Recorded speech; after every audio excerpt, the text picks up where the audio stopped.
Hello friends, स्वागत है आपके अपने class 10 twelfth only YouTube channel पर। तो आज हम बात करने वाले हैं क्रिया की। किसकी? क्रिया की। अगर आपने संज्ञा के बारे में नहीं पढ़ा है, आपने सर्वनाम के बारे में नहीं पढ़ा है, आपने विशेषण के बारे में नहीं पढ़ा है, तो मैंने उनकी वीडियो की जो लिंक है वो डिस्क्रिप्शन बॉक्स में दे रखी है। आप वहाँ से जाकर उन वीडियो को वॉच कर सकते हो। उनमें मैंने बहुत ही अच्छे से उन्हें एक्सप्लेन कर कर बताया है और उसके एग्जाम्पल सहित आपको बहुत अच्छे से समझाया है। अगर आपको कुछ भी नहीं आता, अगर आपको ये पता नहीं है कि संज्ञा क्या होती है, सर्वनाम क्या होती है, अगर आपको कुछ भी नहीं पता भाषा क्या होती है, तो प्लीज़ उन वीडियो को ज़रूर वॉच करो।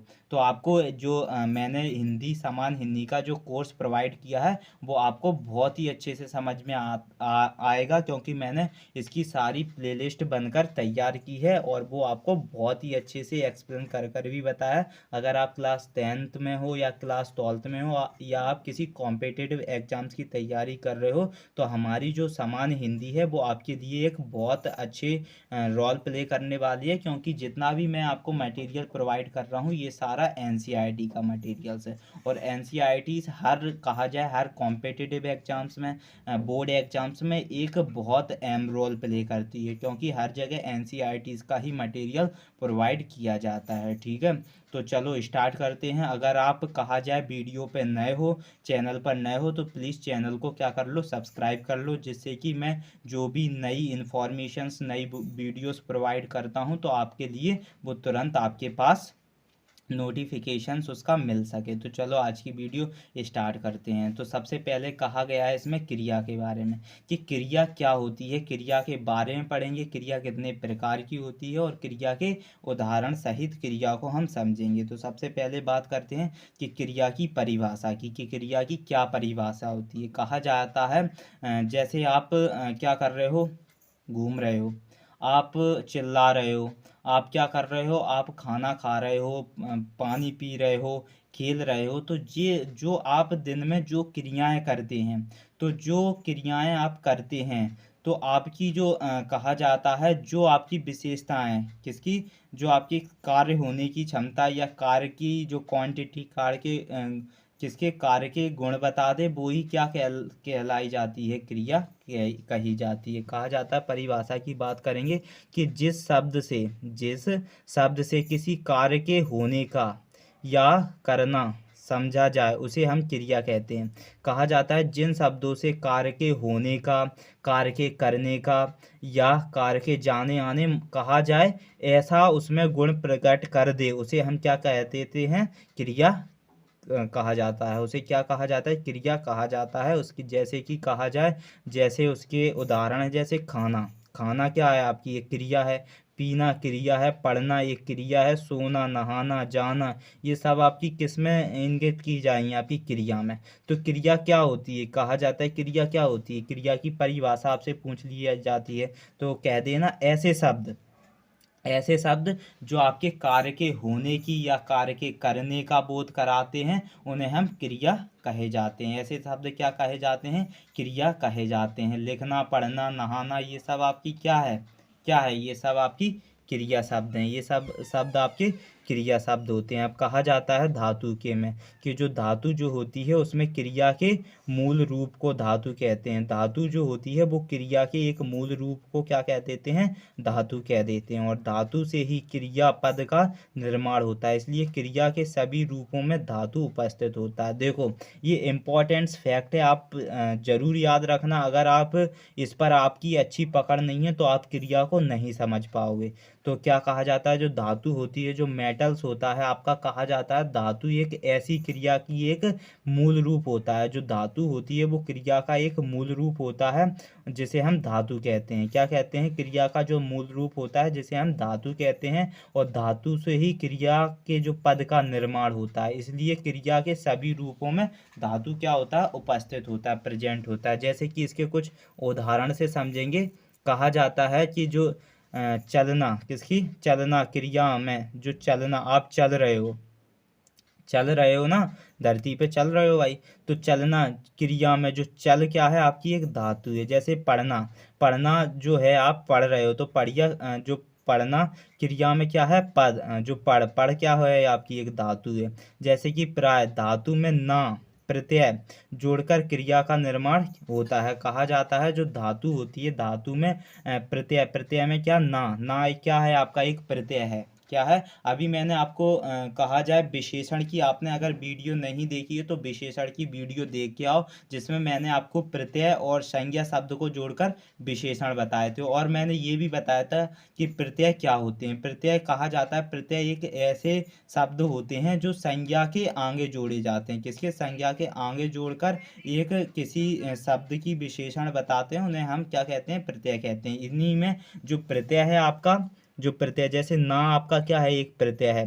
तो जो धातु में जो ना प्रत्यय जोड़कर क्या क्या निर्माण कर रहा है, क्रिया निर्माण कर रहा है। और जो धातु होता है, जो धातु मेटल्स होते हैं, धातु के दो भेद हैं। कौन से, मूल धातु और यौगिक धातु। कौन कौन से होते हैं, धातु के मूल धातु और यौगिक धातु। तो सबसे पहले अपन ने क्या बात की थी, क्रिया क्या होती है। कहा जाता है जिन शब्द से जो किसी कार्य के होने का या करने का बोध कराते हैं, उन्हें हम क्रिया कहे जाते हैं। ठीक है, जैसे खाना पीना, पढ़ना, सोना, नहाना, रोना, ये सब आपकी क्रिया होती हैं। ठीक है, और जो धातु होती है वो क्रिया का एक मूल रूप होती है, जिसे हम धातु कहते हैं। और धातु से ही एक क्रिया पद का क्या होता है, निर्माण होता है। क्रिया के सभी रूपों में धातु क्या होता है, उपस्थित होता है। और धातु के दो भेद होते हैं। धातु के कितने होते हैं, दो भेद होते हैं। वो कौन कौन से भेद होते हैं, उनकी हम चर्चा करेंगे। धातु के भेदों की, पहला होता है मूल भेद।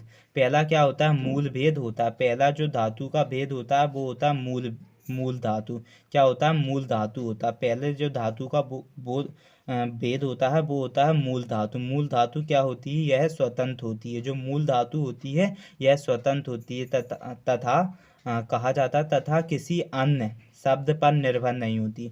जो धातु मूल धातु होती है वो क्या होती है, एक स्वतंत्र होती है और किसी शब्दों पर निर्भर नहीं होती है, उसे हम मूल धातु कहते हैं। जैसे जा, खा, पी, रहा, ये क्या है आपके सब कैसे हो जाएंगे, ये शब्द आपके मूल धातु में, मूल धातु का बोध कराते हैं। और मूल धातु कैसे होते हैं, जो स्वतंत्र होते हैं, वो किसी शब्दों पर निर्भर नहीं करते।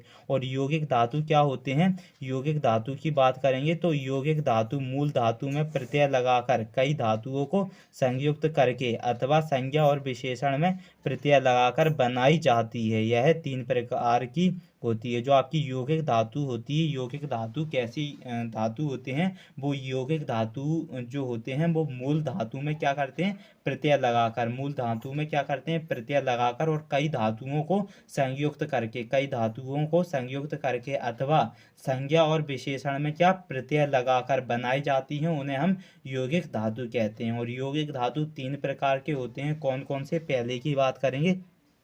पहला होता है आपका योग, जो धातु होते हैं वो तीन प्रकार के होते हैं। पहला होता है कौन सा, प्रणर्थक क्रिया धातु। प्रणर्थक क्रिया धातु कैसे होते हैं, जो प्रणर्थक क्रिया जिसमें आकर्मक एवं सकर्मक दोनों क्रियाओं से बनती हैं। जो आपकी प्रणर्थक क्रिया होती हैं, प्रणर्थक क्रिया धातु जो होती हैं, जो ऐसी प्रणर्थक क्रिया होती हैं जिसमें आकारमक और एक सकारमक दोनों क्रियाएं बनती हैं, उन्हें हम क्या कहते हैं, प्रणर्थक क्रिया धातु कहते हैं। और कहा जाता है मूल धातु की बात करेंगे, किसकी, मूल धातु की बात करेंगे तो मूल धातु और प्रणर्थक धातु। तो मूल धातु क्या हो जाएगी, जैसे उठना, उठना, तो उठना में जो उठना था आपका, और जो उठावना, किसके, उठवाना, तो उठवाना आपका क्या हो जाएगा, इसमें आपने क्या जोड़ दिया, क्या जोड़ दिया, प्रत्यय जोड़ दिया। तो जो आकारमक और साकारमक दोनों क्रियाएं बनती हैं उसे हम क्या कहते हैं, प्रणर्थक धातु कह देते हैं। जिसमें आकारमक उठना भी बना है, सकारमक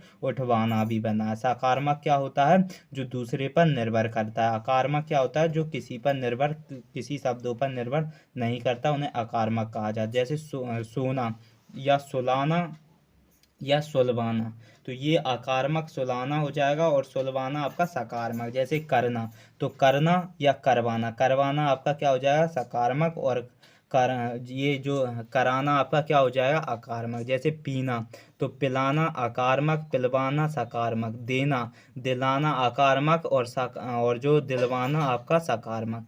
तो इन सब की जो कंडीशंस फॉलो करती है उन्हें हम क्या कहते हैं, प्रणार्थक धातु कहते हैं। क्या कहते हैं, प्रणार्थक धातु कहते हैं। और प्रणार्थक धातु कैसे होते हैं, वो ऐसे ही धातु होते हैं जिनमें प्रणार्थक क्रियाएं होती हैं, जिसमें अकारमक और सकारमक दोनों क्रियाएं उपस्थित होती हैं, उन्हें प्रणार्थक धातु कह देते हैं। अब बात करेंगे यौगिक क्रियाओं की कि यौगिक क्रियाएं कैसी होती हैं। यौगिक धातु आपकी तीन प्रकार की हैं।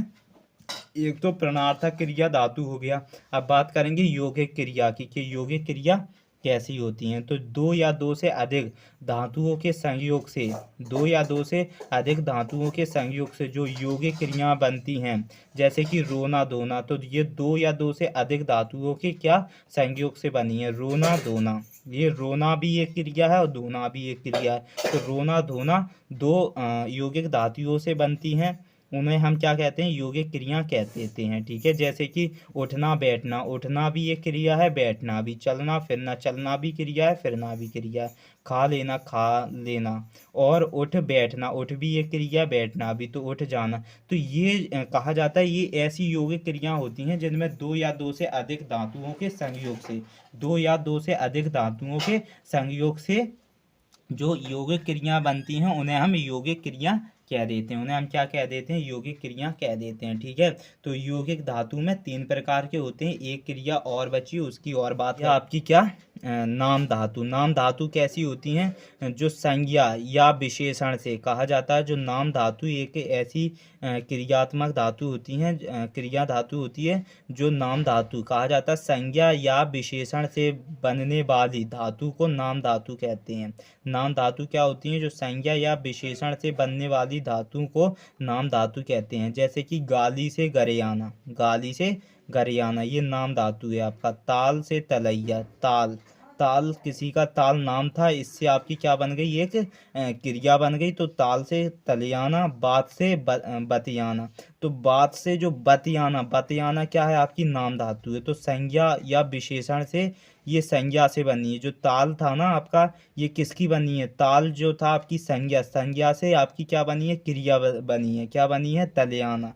तो ये क्या है आपकी संज्ञा से विशेषण, संज्ञा या विशेषण। तो संज्ञा से क्रिया बनी है, इसमें आपकी विशेषण, गाली से क्या बन गई, गरियाना। तो गाली विशेषण, विशेषण से क्या क्रिया बन गई। तो ये क्या है, विशेषण से बनने वाली धातु। और ये बात, बात क्या है, विशेषण, विशेषण से बतियाना कहा जाए, बात से बतियाना। तो नाम धातु क्या होती है, जो संज्ञा या विशेषण से बनने वाली धातु को नाम धातु कहते हैं। किससे संज्ञा या संज्ञा या विशेषण से बनने वाली धातु को क्या कह देते हैं, क्या कह देते हैं, नाम धातु कह देते हैं। अब बात करेंगे क्रिया के भेदों के बारे में। किसकी बात करेंगे, क्रिया के भेद की बात करेंगे कि क्रिया के भेद कितने प्रकार के होते हैं। क्रिया के भेद, जो रचना की दृष्टि से क्रिया के दो भेद होते हैं। रचना की दृष्टि से क्रिया के कितने भेद होते हैं, दो भेद होते हैं। किसकी दृष्टि से, रचना की दृष्टि से क्रिया के दो भेद होते हैं। किसकी, क्रिया के दो भेद होते हैं रचना की दृष्टि से। एक होते हैं सकर्मक क्रिया, एक होता है अकर्मक क्रिया। जो सकारात्मक क्रिया कैसी होती है और आकारात्मक क्रिया कैसी होती है, इन पर चर्चा करते हैं। तो आपकी जो सकारात्मक क्रिया होती है, वो जो क्रिया जो कर्म के साथ आती हैं उन्हें हम सकारात्मक क्रिया कहते हैं। कहा जाता है सकारात्मक क्रिया क्या होती हैं, तो क्रिया के दो भेद होते हैं। किसकी, रचना की दृष्टि से दो भेद होते हैं। किसके, क्रिया के।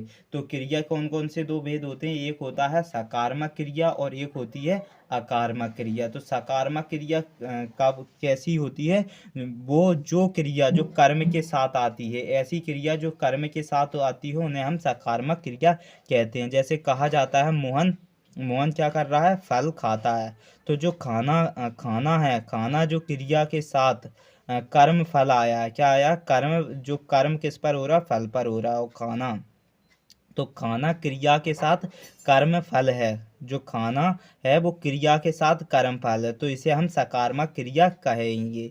ठीक है। जैसे सीता गीत गाती है, तो जो गाना क्या है, क्रिया के साथ गीत कर्म है, तो गीत आपकी कर्म है। तो कहा जाता है ऐसी क्रिया जो क्रिया कर्म के साथ आती हैं उन्हें हम सकारात्मक क्रिया कह देते हैं। जैसे खाना, खाना क्या है, एक आपकी क्रिया हो रही है, लेकिन ये किसके ऊपर हो रही है, कर्म क्या है इसमें, फल, तो फल के ऊपर क्रिया हो रही है। तो ये क्या होती हैं, ये ऐसी ऐसी क्रियाएं होती हैं जो क्या करती हैं, जो कर्म के साथ आती हैं, उन्हें हम सकारात्मक क्रिया कहते हैं। अब बात करेंगे अकार्मक क्रिया की। किसकी बात करेंगे, अकार्मक क्रिया की बात करेंगे कि अकार्मक क्रिया क्या होती हैं। किसकी बात करेंगे, अकार्मक क्रिया की बात करेंगे कि अकार्मक क्रिया क्या कही जाती हैं। तो अकार्मक क्रिया, अकार्मक क्रिया के साथ जो कर्म नहीं होता तथा उसका फल कर्ता पर पड़ता है। लेकिन जो अकार्मक क्रिया होती हैं इसके साथ क्या नहीं होता, कर्म नहीं होता है, तो उसका जो फल कर्ता पर पड़ता है। जैसे कि राधा रोती है, राधा क्या करती है, रोती है, तो जो कर्म का अभाव है तथा रोती है, क्रिया का जो फल राधा पर पड़ता है। तो कहा जाता है जो राधा क्या करती है, रोती है, तो इसमें जो कर्म का एक अभाव हुआ है, क्या मुझे इतना पता चला कि इसमें एक कर्म हुआ है रोने का, पता तो चला इस वाक्य को पढ़ के कि कर्म का अभाव हुआ है तथा रोती है, और वो क्या करती है, रोती है। तो रोती जो है वो क्रिया का एक फल है, क्रिया का फल है जो राधा पर पड़ रहा है, क्रिया का एक फल है जो राधा पर पड़ रहा है, इसीलिए हम इसे क्या कह देंगे, अकार्मक क्रिया कह देंगे। दूसरा उदाहरण देखेंगे, जैसे कि मोहन हंसता है। मोहन क्या करता है, मोहन हंसता है। तो मोहन की बात करें तो कर्म का अभाव है। अब मुझे इतना तो पता चला कि मोहन कुछ ना कुछ कर रहा है, भाई हंस रहा है, तो इसमें एक कर्म का अभाव हुआ है। और तथा वो क्या कर रहा है, जो रोती है, क्रिया का कहा जाए, ये उल्टा सेंटेंस हो गया है, ये मिस्टेक हो गया है, इसका प्रिंट इसमें हो गया, तो मैं आपको इसका बता देता हूँ कि जो आपका हंसना हुआ, हंसता है, तो हंसता ये क्या कर रहा है, क्रिया का फल किस पर पड़ रहा है, मोहन पर पड़ रहा है। जो हंसता है, तो हंसता एक क्रिया का फल हो रहा है जो कि मोहन पर पड़ रहा है। किस पर पड़ रहा है, मोहन पर पड़ रहा है। यहाँ थोड़ा सा मिस्टेक हो जाएगा, ये मोहन आ जाएगा इस पर, क्योंकि मोहन पर पड़ रहा है किसका, ये हंसना का, यहाँ पर हंसना हो जाएगा, क्या हो जाएगा, हंसता है, वो क्या करता है,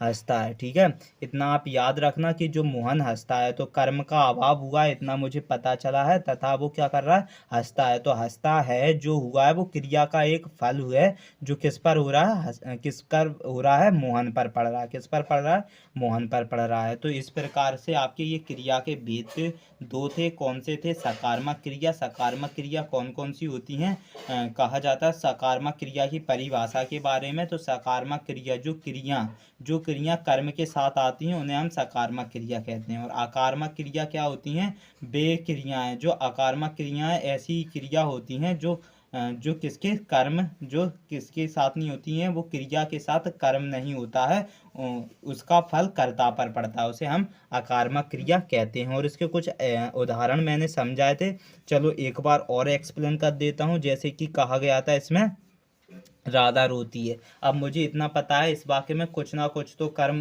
कुछ क्रिया तो हुई है इसमें, कि राधा क्या कर रही है, रोने का काम कर रही है, तो कर्म का इसमें अभाव है इस वाक्य में। ठीक है, इतना मुझे पता चल गया। और जो रोती है क्या करती है, तो रोती है, तो ये एक क्या है, क्रिया का एक फल हो रहा है जो कि राधा पर पड़ रहा है। किस पर, राधा पर पड़ रहा है, क्योंकि राधा रो रही है, तो ये क्या हो जाएगी, अकार्मक क्रिया हो जाएगी। अब बात करते हैं कि क्रिया के कुछ अन्य जो निम्नवत भेद हैं उनकी बात करते हैं। जो क्रिया के कुछ अन्य भेद कैसे हैं, आपके निम्नवत जो भेद हैं उनकी बात करते हैं कि क्रिया के कुछ अन्य भेद कैसे हैं, निम्नवत हैं। जैसे कि आपकी सहायक क्रिया की बात करेंगे, तो आपका जो सहायक क्रिया होता है, ये सहायक क्रिया मुख्य क्रिया के साथ प्रयुक्त होकर अर्थ को स्पष्ट या पूर्ण करने में सहायता करती है, उसे हम क्या कह देते हैं, उसे हम सहायक क्रिया कह देते हैं। तो जो सहायक क्रिया कैसी क्रियाएं होती हैं, सहायक क्रिया की बात करेंगे तो सहायक क्रिया मुख्य क्रिया के साथ प्रयुक्त होकर, कहा जाता है जो सहायक क्रिया होती हैं वो मुख्य क्रिया के साथ प्रयुक्त होकर अर्थ को स्पष्ट या पूर्ण करने में सहायक करती हैं। किसको, अर्थ को स्पष्ट कर देती हैं या अर्थ को पूरा करने में सहायक करती हैं, उन्हें हम सहायक क्रिया कहते हैं। क्या कहते हैं, उन्हें हम सहायक क्रिया कहते हैं। तो सहायक क्रिया क्या होती हैं, जब आपका कोई वाक्य हो तो वाक्य में एक अर्थ स्पष्ट कर दें, या वाक्य को जो पूर्ण रूप उनमें क्या कर दें, एक क्रिया का पूर्ण रूप करने में सहायता कर दें, उन्हें हम सहायक क्रिया कह देते हैं। तो सहायक क्रिया क्या होती हैं? ऐसी जो सहायक क्रिया मुख्य क्रिया के साथ क्या प्रयुक्त होकर एक अर्थ को स्पष्ट ये पूर्ण करने में सहायता करती हैं, उन्हें हम सहायक क्रिया कह देते हैं। इसके उदाहरणों की बात करेंगे, जैसे कि मैं घर जाता हूँ, तो यह यहाँ जो जाना है वो आपकी एक मुख्य क्रिया हो रही है, जो जाने का काम कर रहा है। मैं घर जाता हूँ तो जाना एक मुख्य क्रिया है, और जो हूँ क्या है? आपकी एक सहायक क्रिया है। हूँ क्या हो रही है? आपकी एक सहायक क्रिया है। तो हूँ हुआ, ये आपकी क्या है? हूँ, थे, रहे थे, तो ये आपकी क्या होती हैं? सहायक क्रिया। सहायक क्रिया क्या काम करती है? पूर्ण करने में सहायक करती हैं, उन्हें हम सहायक क्रिया कह देते हैं। दूसरा उदाहरण समझेंगे, वे हंस रहे थे, तो यहाँ जो हंसना है ये आपकी एक मुख्य क्रिया हो गई। ठीक है, जो हंसना है ये आपकी एक मुख्य क्रिया हो रही है। इस वाक्य में हंसने का काम हो रहा है, तो हंसना एक क्या है? मुख्य क्रिया है। और रहे थे ये एक आपकी क्या बन गई? सहायक क्रिया। जो रहे थे ये आपकी क्या है? एक सहायक क्रिया है। तो सहायक क्रिया क्या होती है? जो आपको क्या कर दे? प्रयुक्त होकर, वाक्य में प्रयुक्त होकर अर्थ को स्पष्ट कर दे, अर्थ को क्या कर दे? स्पष्ट कर दे, या पूर्ण, या अर्थ को क्या कर दे? पूर्ण करने में सहायक करती है, उसे हम क्या कह देते हैं? सहायक क्रिया कह देते हैं। अब बात करेंगे पूर्णकालीन क्रिया की। किसकी बात करेंगे? पूर्णकालीन क्रिया की बात करेंगे कि पूर्णकालीन जो आपकी क्रिया क्या होती है? पूर्णकालीन क्रिया जब कर्ता, किसकी बात हो रही है? जब कर्ता एक क्रिया को समाप्त कर, जब कर्ता एक क्रिया को समाप्त कर दूसरी क्रिया करना प्रारंभ करता है। जब जो कर्ता होता है वो पहली क्रिया को समाप्त कर और दूसरी क्रिया को प्रारंभ करना कहा जाए, दूसरी क्रिया करना प्रारंभ करता है, तब पहली क्रिया को जो पूर्णकालीन क्रिया कहा जाता है। जैसे कहा जाए आपने पहला कोई काम किया और उसे आपने समाप्त करके, कहा जाए पहला जो काम किया उसे समाप्त करके फिर दूसरा काम कर दिया, तो जो पहला जो काम हुआ था उसे हम पूर्णकालीन क्रिया कह देंगे। क्या कह देंगे? उसे हम पूर्णकालीन क्रिया कह देंगे। तो इस प्रकार आप अच्छे से इसकी परिभाषा समझ सकते हो। उसके कुछ उदाहरण हैं, जैसे कि राम जो था, राम भोजन करके सो गया, तो राम भोजन, भोजन क्या था? इसकी एक पहली क्रिया थी जो एक क्रिया को समाप्त कर दी। राम ने क्या कर दी? भोजन करके, तो भोजन पहले उसने क्या किया? भोजन किया, तो इसकी एक पहली क्रिया थी, और फिर वो सो गया, तो इसकी एक दूसरी क्रिया थी। तो जो भोजन करना ये आपकी क्या आ जाएगी? पूर्णकालीन क्रिया आ जाएगी। ठीक है, आप बहुत अच्छे से समझ रहे हो, मैं आपको हर एक एक चीज़ एक्सप्लेन कर रहा हूँ कि पूर्णकालीन क्रिया क्या होती है, सहायक क्रिया क्या होती है, बिल्कुल जीरो से बता रहा हूँ आपको। तो आप बहुत ही अच्छे से इसमें समझ रहे होंगे।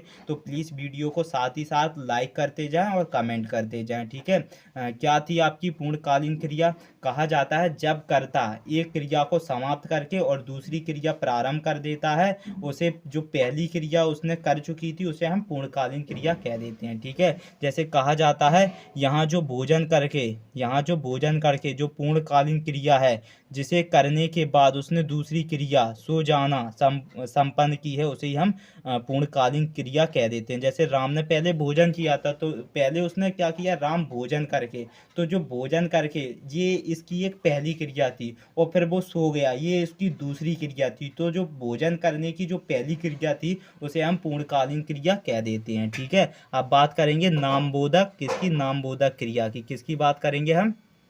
नामबोधक क्रिया की बात करेंगे कि नामबोधक क्रिया क्या होती है। तो नामबोधक क्रिया की बात करेंगे। नामबोधक क्रिया कहा जाता है संज्ञा अथवा विशेषण के साथ क्रिया कहा जाता है संज्ञा अथवा विशेषण के साथ क्रिया जुड़ने से नामबोधक क्रिया बनती है।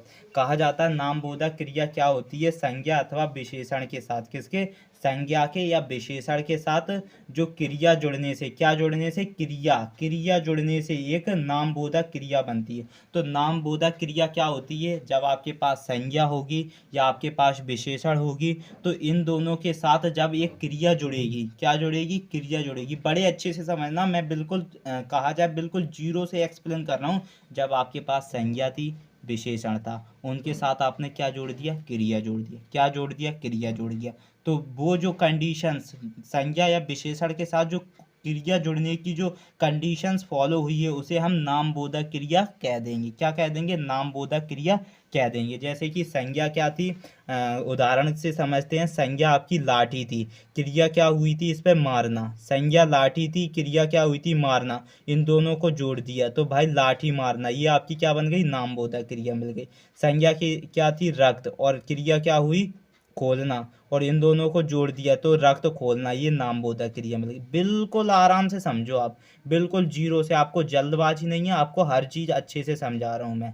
क्या था आपका? विशेषण की बात करें, विशेषण दुखी था आपका, विशेषण दुखी था, क्रिया क्या थी? होना। इन दोनों को जोड़ दिया तो नामबोधक क्रिया बन गई, जिसमें दुखी होना, दुखी होना क्या बन गई? नामबोधक क्रिया। जैसे कि पीला, पीला विशेषण, क्रिया क्या हुई? पढ़ना, तो पीला पढ़ना, ये एक नामबोधक क्रिया बनी। तो नामबोधक क्रिया क्या होती है? जो संज्ञा और विशेषण के साथ जो क्रिया जुड़ती है, और इस जो जुड़ने के उपरांत जो शब्द की कहा जाए, जो वाक्य की रचना होती है, उसे हम नामबोधक क्रिया कह देते हैं। ठीक है, अच्छे एग्जाम्पल से भी समझ लिया है आपने, और मैंने उदाहरण से भी, कहा जाए उदाहरण से भी समझा दिया, और आपको परिभाषा से भी समझा दिया कि नामबोधक क्रिया क्या होती है। अब बात करेंगे द्विकर्मक क्रिया की, कि जो द्विकर्मक क्रिया क्या होती है। ठीक है, तो जिस क्रिया के दो कर्म होते हैं उसे हम द्विकर्मक क्रिया कहा जाता है। कहा जाता है ऐसी क्रिया जिसके क्या हो? दो कर्म हो। ऐसी क्रिया जिसके दो कर्म हो उन्हें हम द्विकर्मक क्रिया कह देते हैं। इसके उदाहरण को समझेंगे, क्या हो जाएगा? जैसे अध्यापक ने छात्रों को हिंदी पढ़ाई।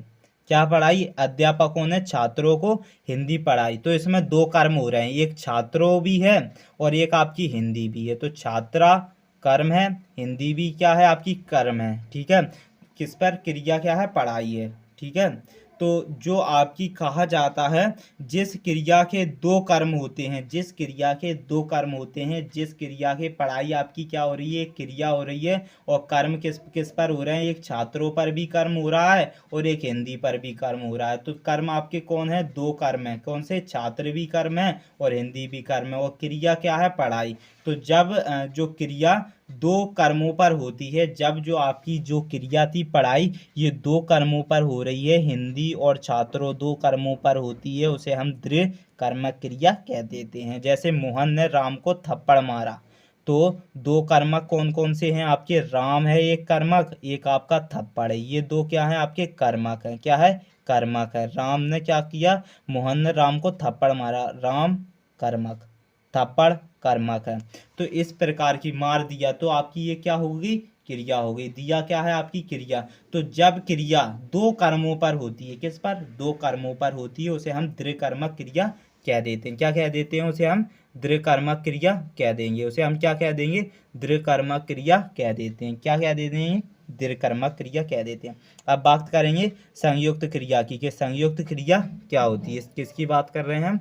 संयुक्त क्रिया की बात कर रहे हैं। किसकी बात कर रहे हैं? संयुक्त क्रिया की बात कर रहे हैं। जब कोई क्रिया दो क्रियाओं के आयोग से, कहा जाते हैं जब जब कोई क्रिया दो, कहा जाए दो क्रियाओं के संयोग से निर्मित होती है, दो क्रियाओं के संयोग से निर्मित होती है, तब उसे संयुक्त क्रिया कह देते हैं। तो संयुक्त क्रिया क्या होती है?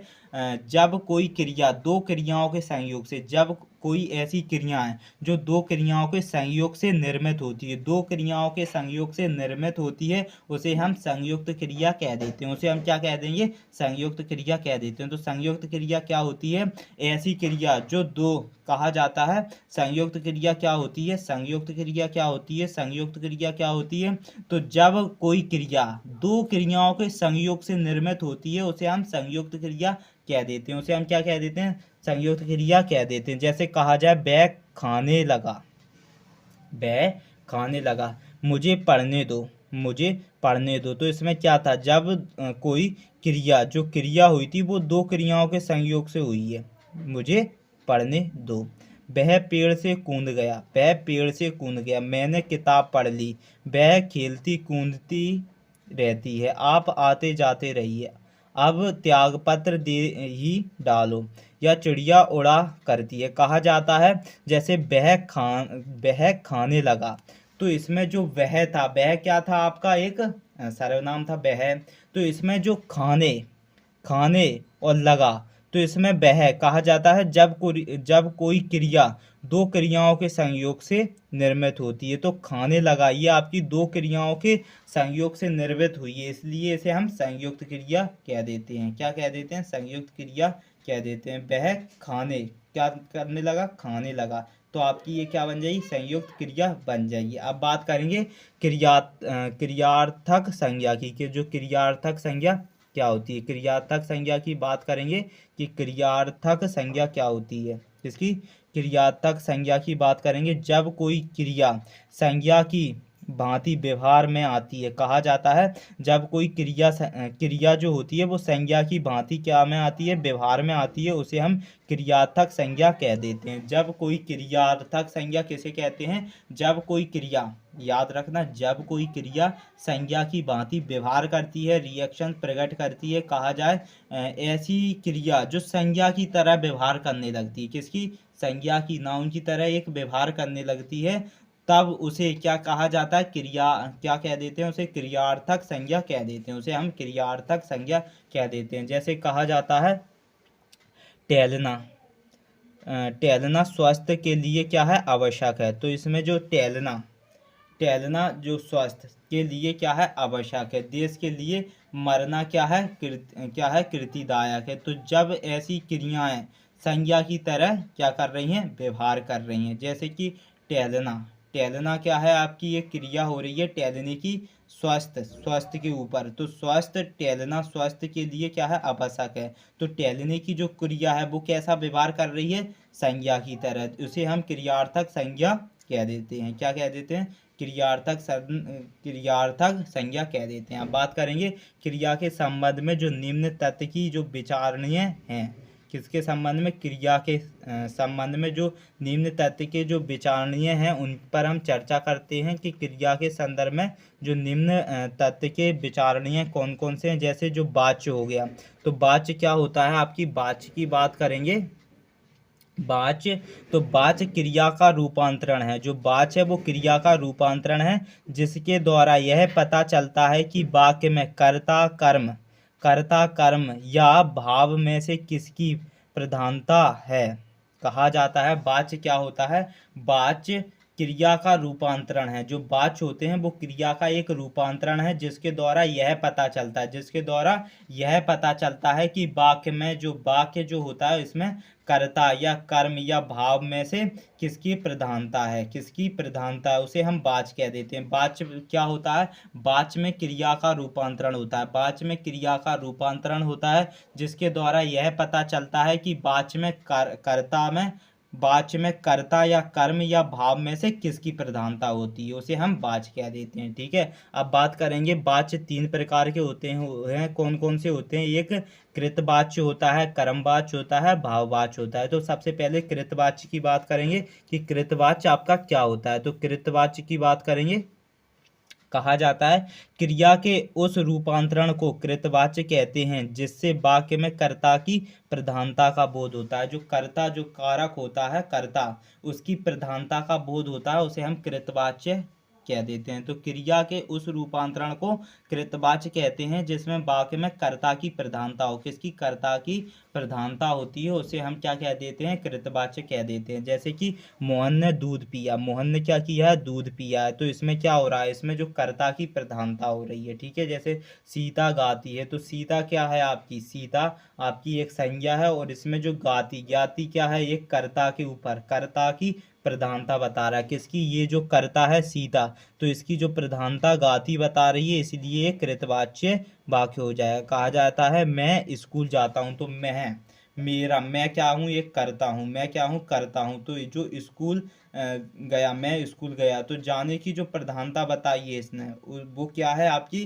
कृतवाचक होता है। तो कृतवाचक क्या होता है? क्रिया के उस रूपांतरण को कृतवाच्य कहते हैं जिससे वाक्य में कर्ता की प्रधानता का बोध होता है, उसे हम कृतवाच्य कह देते हैं। अब बात करेंगे कर्मवाच्य की, कि कर्मवाच्य क्या होता है। कहा जाता है क्रिया के उस रूपांतरण को कर्मवाच्य कहते हैं जिससे वाक्य में कर्म की प्रधानता का बोध होता है। जो कर्मवाच्य क्या होता है? कहा जाता है कर्मवाच्य, वो क्रिया के उस रूपांतरण को कर्मवाच्य कहते हैं जिससे वाक्य में कर्म की प्रधानता का बोध होता है। किसका बोध होता है? कर्म की प्रधानता का बोध होता है, उसे हम कर्मवाच्य कह देते हैं। ठीक है, जैसे कि लेख लिखा गया, तो लिखने की जो प्रक्रिया हुई है वो लिखा गया के ऊपर हुई है। तो लिखा गया के क्या है? एक कर्म की प्रधानता बता रहा है। लिखा गया क्या बता रहा है? कर्म की प्रधानता बता रहा है। लिखने की जो लिखा गया एक कर्म की प्रधानता बता रहा है, इसलिए हम कर्मवाच्य वाक्य कह देंगे इसे। ठीक है, जैसे गीत गाया गया, तो गीत जो गाया गया ये क्या बता रहा है? कर्म की प्रधानता का बोध करा रहा है, तो इसे हम कर्मवाच्य कह देंगे। जैसे पुस्तक पढ़ी गई ये क्या बता रहा है? एक आपकी कर्म की प्रधानता का बोध करा रहा है, इसीलिए हम कर्मवाच्य क्रिया कह देंगे। अब बात करेंगे भाववाच्य की, कि भाववाच्य क्या होता है। तो भाववाच्य की बात करेंगे, किसी का वह रूपांतरण भाववाच्य कहलाता है जिसमें वाक्य में भाव या क्रिया की प्रधानता का बोध कराया जाता है। तो ये जो वाच्य था इसमें कृतवाच्य था, कर्मवाच्य था, भाववाच्य था। तो इनका जो आप वाक्य पढ़कर ही, इनका जो शब्द वाक्य पढ़कर ही आपको इनकी परिभाषा समझ में आ गई होगी। जैसे कि जो भाववाच्य है, तो भाववाच्य क्या है? एक क्रिया का वह रूपांतरण भाववाच्य कहलाता है जिससे कि क्या होता है? जिसके कि जो वाक्य में भाव या क्रिया की क्या होती है? प्रधानता का बोध कराया जाता है, उसे हम भाववाच्य कह देते हैं। जैसे कि क्या है? मुझसे चला नहीं जाता, तो ये क्या है? एक मैंने चला नहीं जाता, ये क्या बता रहा है? ये क्रिया की एक भाव की क्रिया की प्रधानता बता रहा है, कि वाच्य में भाव की क्रिया की प्रधानता हो रही है। चला नहीं जाता, उससे चुप नहीं रहा जाता, तो चुप नहीं रहा जाता क्या है? एक भाव की क्रिया की प्रधानता करा रहा है, इसीलिए हम भाववाचक कह देते हैं। जैसे सीता से दूध नहीं पिया जा रहा, तो नहीं पिया जा रहा है ये क्या बता रहा है? जिसमें भाव की एक क्रिया की प्रधानता बता रहा है, इसलिए हम इसे भाववाचक कह देंगे। और इसके कुछ क्या है? प्रयोग हैं, प्रयोग की हम बात करेंगे कि प्रयोग क्या क्या होते हैं। जैसे वाक्य में जो क्रिया किसका अनुसरण कर रही है, कर्ता का, कर्म का या भाव का, इस आधार पर 3 प्रकार के प्रयोग माने जाते हैं। कौन कौन से हैं वो 3 प्रकार के प्रयोग? वो हो जाएगा आपका कर्तरी प्रयोग, और आपका दूसरा कौन सा हो जाएगा? कर्मणि प्रयोग, और आपका एक तीसरा जिसे हम काल कह देंगे। तीसरा क्या हो जाएगा? जिसे हम क्या कह देंगे? काल कह देंगे। ठीक है, तो एक एक करके इन तीनों की बात कर लेते हैं कि जो प्रयोग क्या होता है। प्रयोग वाक्य में क्रिया किसका अनुसरण कर रही है, जो वाक्य है उसमें क्रिया में किसका अनुसरण कर रही होती है, या वो कर्ता का कर रही है, या वो कर्म का कर रही है, या भाव का कर रही है। तो इन तीनों का जो कहा जाए, इसके आधार पर 3 प्रकार के प्रयोग माने जाते हैं। वो कौन कौन से प्रयोग होते हैं उनकी हम चर्चा कर लेते हैं। सबसे पहले कर्तरी प्रयोग की बात करेंगे। तो जो आपका कर्तरी प्रयोग जो होता है वो इन वाक्यों में जो क्रिया के लिंग, वचन, पुरुष, कर्ता के जो लिंग, वचन और पुरुष के अनुसरण होते हैं। कुछ उदाहरण है, इसके उदाहरण समझेंगे। किसके कर्तरी कहा जाए। कर्तरी प्रयोग के कुछ उदाहरण, जैसे राम पुस्तक पढ़ता है, तो राम जो पुस्तक पढ़ रहा है ये क्या हो रही है? एक क्रिया कर्ता अनुसार हो रही है। और कहा जाए जो सीता आम खाती है, तो जो क्रिया हो रही है वो किसके ऊपर हो रही है? कर्ता अनुसार हो रही है। जैसे सीता के उपरांत हो रही है, कि सीता अगर आम खाई तो ही तो क्रिया होगी, तभी तो एक आम खाने की प्रोसेस होगी, उसे हम क्रिया कह देंगे। जैसे राम पुस्तक पढ़ता है, तो राम अगर पुस्तक ना पढ़े या कुछ और काम करे तो क्रिया नहीं होगी, तो राम के उपरांत ही उसमें क्रिया होगी। समझ रहे हो? तो राम पुस्तक पढ़ रहा है, तो राम क्या है? एक जो पुस्तक पढ़ी जा रही है, तो क्रिया कर्ता अनुसार होगी। इसमें जो क्रिया किसके अनुसार होगी? कर्ता के अनुसार होगी। तो इसे हम क्या कह देंगे? इसे हम क्या कह देंगे? कर्तरी प्रयोग कह देंगे। कर्तरी प्रयोग क्या होता है? इन वाक्यों में क्रिया के लिंग, वचन, या कहा जाए पुरुष कर्ता के लिंग, वचन, या कहा जाता है इसमें क्रिया के लिंग, वचन, पुरुष, या कर्ता के लिंग, वचन और पुरुष के अनुसार जो प्रयोग किए जाते हैं उन्हें हम कर्तरी प्रयोग कहा जाता है। उन्हें हम क्या कह देंगे? कर्तरी प्रयोग कहा जाते हैं। जैसे कि उदाहरण में आपने समझ ही लिया, जैसे राम पुस्तक पढ़ता है, तो इसमें क्या हुआ? क्रिया क्या किसके अनुसार हो रही है? कर्ता अनुसार हो रही है। जैसे सीता क्या खाती है? आम खाती है, तो सीता क्रिया जो हो रही है आम आम खाने की, तो ये कर्ता के अनुसार हो रही है। कर्ता क्या है? सीता है। ठीक है, आप बिल्कुल इजीली समझो, बहुत अच्छे से समझ में आ रहा है। अगर आपको कहीं भी डाउट लग रहा है तो प्लीज़ कमेंट करो आप। ठीक है, अब बात करेंगे दूसरा प्रयोग क्या है, कर्मणि प्रयोग है। तो कर्मणि प्रयोग क्या होता है, जब वाक्य में क्रिया के लिंग वचन पुरुष या कर्म का अनुसरण करते हैं तब वह कर्मणि प्रयोग होता है। तब वह क्या होता है? कर्मणि प्रयोग होता है। जैसे कि राधा ने गीत गाया, राधा ने क्या किया है? गीत गाया। तो क्रिया जो हुई है वो कर्म के अनुसार पुल्लिंग पर हुई है। कर्म के अनुसार किस पर? पुल्लिंग पर हुई है। जैसे राम ने किताब पढ़ी, तो राम जो है, क्रिया जो है राम के उपरांत हुई है, तो कर्म के अनुसार पुल्लिंग पर हुई है। पुल्लिंग कौन था भाई? पुल्लिंग कर्म के अनुसार, किसके अनुसार हुई है? क्रिया जो हुई है इसमें, जो राम ने किताब पढ़ी है, तो राम के उपरांत ही तो इसमें क्रिया हो रही है, तो राम क्या हो जाएगा? कर्म के अनुसार पुल्लिंग है। राम क्या है? कर्म के अनुसार पुल्लिंग है। राधा क्या है? कर्म के अनुसार क्या है? स्त्रीलिंग है। ठीक है, कर्म के अनुसार स्त्रीलिंग हो जाएगी। ठीक है, इसमें पुल्लिंग नहीं होगा, इसमें शायद स्त्रीलिंग होगा। ठीक है, स्त्रीलिंग है, इसमें बाय मिस्टेक हो जाती है, जब प्रिंट होता है ना तो उसमें मिस्टेक जरूर हो जाएगी, इसमें स्त्रीलिंग कर लेना। ठीक है, अब कि राधा ने गीत गाया, तो राधा क्या कर रही है? क्रिया कर रही है, कर्म के अनुसार इसमें स्त्रीलिंग होगा। ठीक है, और जो राम ने किताब पढ़ी है, तो क्रिया क्रिया जो हुई है किताब पढ़ने की, वो कर्म के अनुसार पुल्लिंग पर राम पर हुई है, तो ये कर्मणि प्रयोग हो जाएगा। अब बात करेंगे भावे प्रयोग के। भावे प्रयोग क्या हो जाएंगे? किसकी बात करेंगे?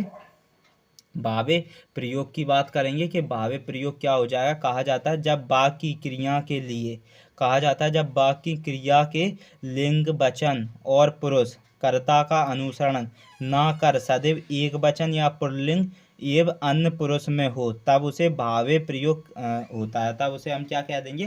भावे प्रयोग कहा जाता है। जैसे कि राम से गाया नहीं जाता, राम से भाई गाया नहीं जाता, तो बाकी जो क्रिया के लिए जो वाक्य था इसमें राम से गाया नहीं जाता, इसमें लिंग वचन और पुरस्कर्ता का जो अनुसरण हुआ है वो ना कर सदैव एक वचन होगा। ना कर सदैव एक वचन या पुल्लिंग या अन्य पुरुष में हो, तब उसे भावे प्रयोग कह देते हैं। जैसे राम है, राम एक कर्ता है, तो इस पे जो गाया नहीं गया, तो गाया नहीं गया एक भावे प्रयोग होगा। इसमें क्या होगा? गाया नहीं गया, तो ये किस प्रकार का अनुसरण करेगा? भावे प्रयोग करेगा। और भावे प्रयोग क्या होता है? जब जो कर्ता होता है वो अनुसरण ना कर सदैव किस पर? एक वचन पुल्लिंग या अन्य पुरुष में से हो, तब उसे भावे प्रयोग कह देते हैं। जैसे सीता से गाया नहीं गया, लड़कों से गाया नहीं गया, तो तीनों कंडीशंस में ये भावे प्रयोग है। और भावे प्रयोग क्या होता है? जब बाकी क्रिया के लिंग या वचन और पुरुष किसकी क्रिया पे या कर्ता के अनुसरण में ना कर सदैव एक वचन या पुल्लिंग या अन्य पुरुष में हो, तब उसे भावे प्रयोग कहा जाता है। जैसे गाया नहीं गया, गाया नहीं जाता, गाया नहीं जाता, ये सब क्या है? आपके भावे प्रयोग हो जाएंगे। अब इनके कुछ कहा जाता है, इन तीनों वाक्यों में जो कर्ता होता है, इन तीनों वाक्यों में जो कर्ता बदलने पर भी क्रिया अपरिवर्तित है। कर्ता बदल गया है, राम बदल गया, सीता बदल गई है, लड़के हो गए हैं, ये जो कर्ता थे इन्हें हमने बदल दिए, तब भी इसमें जो क्रिया कैसी है? अपरिवर्तित, लेकिन क्रिया नहीं बदलती। कर्ता बदल रहे हैं लेकिन क्रिया नहीं बदलती है, तथा वह एक वचन पुल्लिंग या अन्य पुरुष में है, अतः ये भावी प्रयोग होते हैं। कहा जाता है भावी प्रयोग में क्या होती है? क्रिया स्वयं चलती है, क्रिया में कोई परिवर्तन नहीं होता है। क्रिया में क्या नहीं होता? परिवर्तन नहीं होता। अगर हम कर्ता को बदल दें तब भी क्रिया में कोई परिवर्तन नहीं होता है। अगर क्रिया में परिवर्तन नहीं होता है तो वाक्य बदल तो जाता है, लेकिन वाक्य में जो होने वाली क्रिया नहीं बदलती है, उसे हम भावे प्रयोग कह देते हैं। क्या कह देते हैं? भावे प्रयोग कह देते हैं। क्या कह देते हैं? भावे प्रयोग कह देते हैं। अब बात करेंगे हम कुछ, किसकी बात करेंगे? काल की, कि काल क्या होते हैं। ठीक है, ये प्रयोग की कैटेगरी में आते हैं।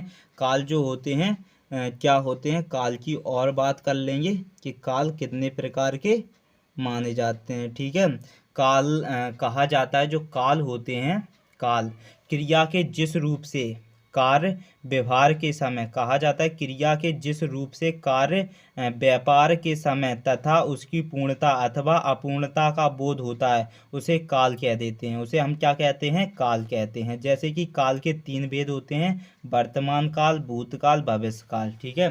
काल जो होता है वो क्रिया के जिस रूप से कार्य करे या उसका व्यवहार, कार्य व्यवहार के समय या उसकी उसकी पूर्णता अथवा अपूर्णता का बोध कराती है, उसे हम काल कह देते हैं। और काल 3 प्रकार के होते हैं। वर्तमान काल हुआ है जो अभी अपन चल रहे हैं, भूतकाल हुआ है जो आएगा, जो हो चुका है, और जो भविष्य काल है जो बहुत पहले हो चुका है। ठीक है। भूतकाल, भूतकाल क्या होता है और वर्तमान काल क्या होता है? भूतकाल की बात करें तो क्रिया के व्यापार की जो समाप्ति का बोध होता है उन्हें हम भूतकाल कह देते हैं। जो क्रिया के किसके क्रिया के व्यापार की समाप्ति का बोध कराते हैं, क्रिया के व्यापार का क्या कराते हैं? क्या कराते हैं? समाप्ति का बोध कराते हैं, उन्हें हम भूतकाल कह देते हैं। तो काल जो होते हैं वो क्रिया के इस रूप से, जिस रूप से कार्य व्यवहार के समय तथा उसकी पूर्णता अथवा अपूर्णता का बोध कराते हैं उसे हम काल कह देते हैं। और काल 3 प्रकार के होते हैं, वर्तमान काल हुआ, भूतकाल हुआ और भविष्य काल हुआ। ठीक है। अब बात करेंगे वर्तमान काल की। किसकी बात करेंगे हम? वर्तमान काल की बात करेंगे। किसकी बात करेंगे? वर्तमान काल की। तो वर्तमान काल में जो क्रिया व्यापार की निरंतर रहती है। जो वर्तमान होता है, वर्तमान काल में क्रिया व्यापार की निरंतरता रहती है और इसके 5 भेद होते हैं। किसके? वर्तमान काल के। तो वर्तमान काल में क्रिया व्यापार की निरंतरता रहती है। जो वर्तमान काल होता है, वर्तमान काल में क्रिया व्यापार की निरंतरता रहती है, उसे हम वर्तमान काल कहते हैं। और वर्तमान काल में भी 5 भेद होते हैं। एक समान वर्तमान काल होता है, जैसे वह पढ़ रहा है तो ये एक समान वर्तमान काल है। ठीक है, वर्तमान में चल रहा है। और तत्कालीन वर्तमान, वो जैसे वह पढ़ रहा है तो ये क्या हो जाएगा? वह पढ़ता है तो ये समान वर्तमान काल था। और तत्कालीन वर्तमान काल क्या हो जाएगा? वह पढ़ रहा है। तो ये आपका अभी वो तत्काल में जो चलने वाला कार्य, उसे हम तत्कालीन वर्तमान काल कह देंगे। ठीक है। और जो पूर्ण वर्तमान क्या होता है? वह पढ़ चुका है। भाई वो पढ़ चुका है, ये क्या है? वर्तमान में पूर्ण होने वाला कार्य, उसे हम पूर्ण वर्तमान काल कह देंगे। और जो संदिग्ध वर्तमान काल क्या होता है? वह पढ़ता होगा। अनुमान, संदिग्ध, अनुमान लगाया है, उसे हम संदिग्ध वर्तमान काल कह देंगे। जैसे संभाव वर्तमान काल क्या है? वह पढ़ता हो, ये मैं संभावना कर रहा हूँ उसके पढ़ने की, तो उसे हम संभाव वर्तमान काल कह देंगे। तो वर्तमान काल की जो क्रिया व्यापार क्या होता है? निरंतर चलता रहता है, उसे हम वर्तमान काल कह देते हैं। और वर्तमान काल 5 प्रकार के होते हैं। कहा जाता है सामान्य वर्तमान काल, जिसमें क्या होता है? समय अभी क्या होता है? सामान्य रूप से चल रहा होता है। ठीक है। तत्कालीन वर्तमान काल, पूर्ण वर्तमान काल, संदिग्ध वर्तमान काल और संभाव वर्तमान काल, ये वर्तमान काल के 5 रूप हो गए हैं। ठीक है। अब बात करेंगे भूतकाल की। किसकी बात करेंगे? भूतकाल की बात करेंगे। तो भूतकाल में क्रिया व्यापार की समाप्ति का बोध होता है। कहा जाता है जो भूतकाल में क्रिया जो होती है वो व्यापार की समाप्ति का बोध होता है। इसे 6 भेद होते हैं। जो भूतकाल होते हैं, ये भूतकाल के 6 भेद होते हैं। भूतकाल के कितने भेद होते हैं? 6 भेद होते हैं। भूतकाल में 6 भेद होते हैं। और भूतकाल में क्रिया व्यापार की समाप्ति का बोध कराती हैं। किसकी? क्रिया के व्यापार की समाप्ति का बोध करा दें। किसकी? क्रिया के व्यापार की समाप्ति का, एंडिंग का बोध करा दें। समाप्त हो चुका है कार्य, उसकी बोध करा दें, उसे हम भूतकाल कह देते हैं। और भूतकाल कितने प्रकार के होते हैं? 6 प्रकार के होते हैं। कितने? 6 भेद होते हैं। कौन कौन से हो जाएंगे आपके 6 भेद? पहला हो जाएगा, 6 वेदों की बात करें, ये 5 वेद ही होते हैं, लेकिन इसमें शायद प्रिंट मिस हो गया तो इसने 6 कर दिया। यहाँ पर आप कितने लिख देना? इसे 5 कर देना भाई। यहाँ पर 5, जो भूतकाल भी है इसके भी 5 ही वेद होते हैं, तो 5 कर लेना आप। इसमें क्या कर दोगे? ये बाय मिस्टेक से क्या होता है? हो जाता है। जब हम प्रिंट करते हैं तो उसमें शायद ये मिस्टेक हो जाती है। इसमें क्या कर दिया? 6 भेद कर दिए। इसके भी 5 भेद होते हैं। भूतकाल के भी 5 भेद होते हैं। कौन कौन से हो जाएंगे आपके? एक सामान्य भूत होता है, जैसे सीता गई, भाई गई हो चुका उसका काम, एंड काम हो चुका, गई है भाई। तो सामान्य भूत हो गया। आसान्य भूत क्या होता है? सीता गई है भाई, गई है वो, गई है। तो ये असामान्य भूत हो जाएगा, आसान्य भूत हो जाएगा। पूर्ण भूत सीता गई थी भाई, गई थी वो भूत, पूर्ण तरीके से हो गया भाई, वो गई थी, ठीक है। और संदिग्ध भूत सीता गई होगी भाई, अभी मुझे पता नहीं है वो गई है कि नहीं, लेकिन मुझे बस मैं उसका क्या लगा रहा हूँ, संदिग्ध, एक अनुभव कर रहा हूँ, इसीलिए इसे हम इसे संदिग्ध भूतकाल कह देंगे, ठीक है।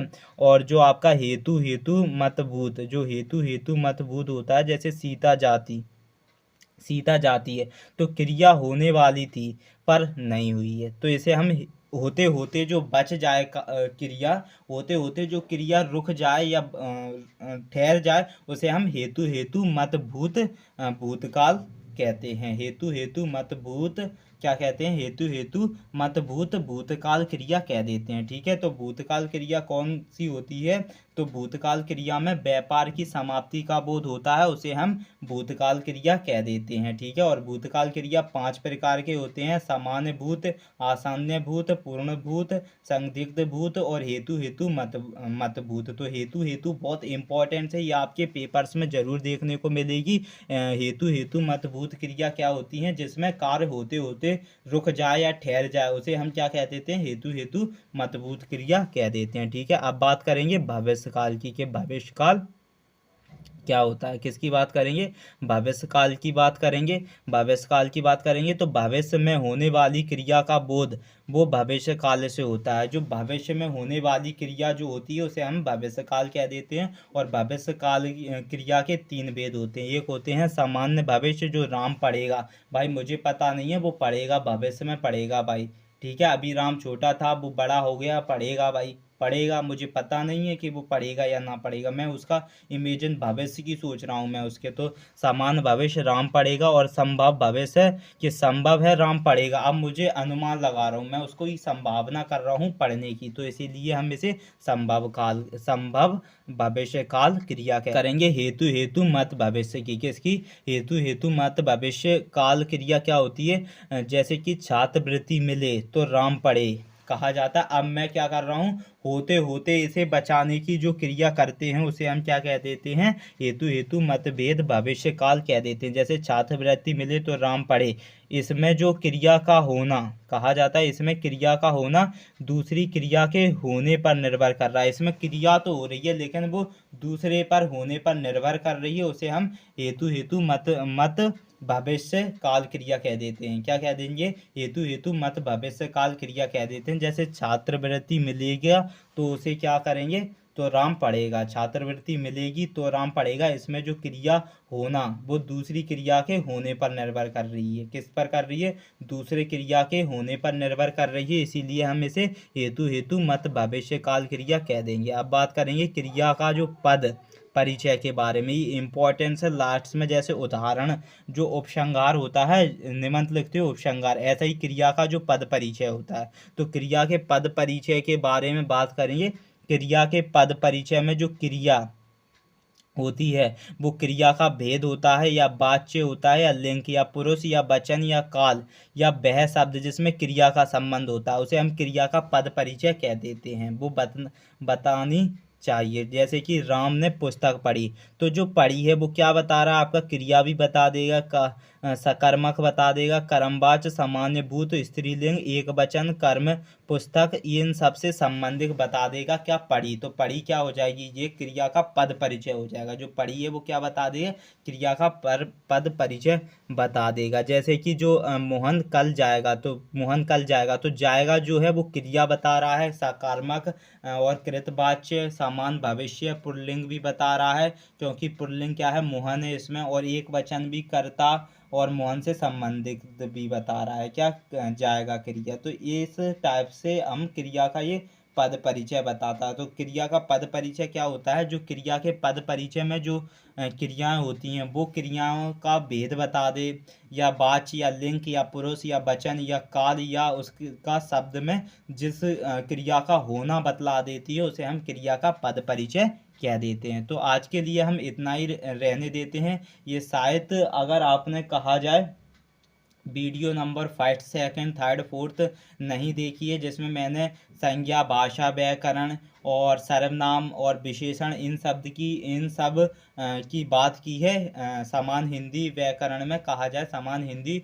व्याकरण में, तो इन सब की वीडियो की लिंक मैंने डिस्क्रिप्शन बॉक्स में दे रखी है। और आज जो मैंने आपको पढ़ाया है बिल्कुल अच्छे से एक्सप्लेन किया है। तो प्लीज़ आप कमेंट करो कि आपको कैसा लगा है, जो भी मैंने आपको बातें बताई हैं, जो भी मैंने एक्सप्लेन परिभाषाएं बताई हैं, वो किस प्रकार आपको लगी हैं, किस ढंग से आपको समझ में आई हैं, किस भाषाओं में क्या क्या आपको ऐसा लग रहा है कि मुझे ये समझ में नहीं आया, मुझे वो समझ में नहीं आया। तो प्लीज़ कमेंट करो, जिससे कि मैं आपको और अच्छे से प्रोवाइड कर सकूं मटेरियल्स, पता तो चले कि आप कहाँ तक समझने में असमर्थ हैं, जिससे कि मैं आपको और अच्छे से समझा पाऊँ। ठीक है, तो आज के लिए इतना ही रहने देते हैं। प्लीज़ आपको अगर वीडियो अच्छी लगी है तो वीडियो को लाइक कर दें एंड शेयर कर दें वीडियोस को, और चैनल पर नए हो तो चैनल को सब्सक्राइब कर लें, जिससे कि बेल आइकन दबा दें, और जो नई इन्फॉर्मेशंस, नई वीडियोस प्रोवाइड करता हूँ वो सबसे पहले आप तक पहुँच जाए।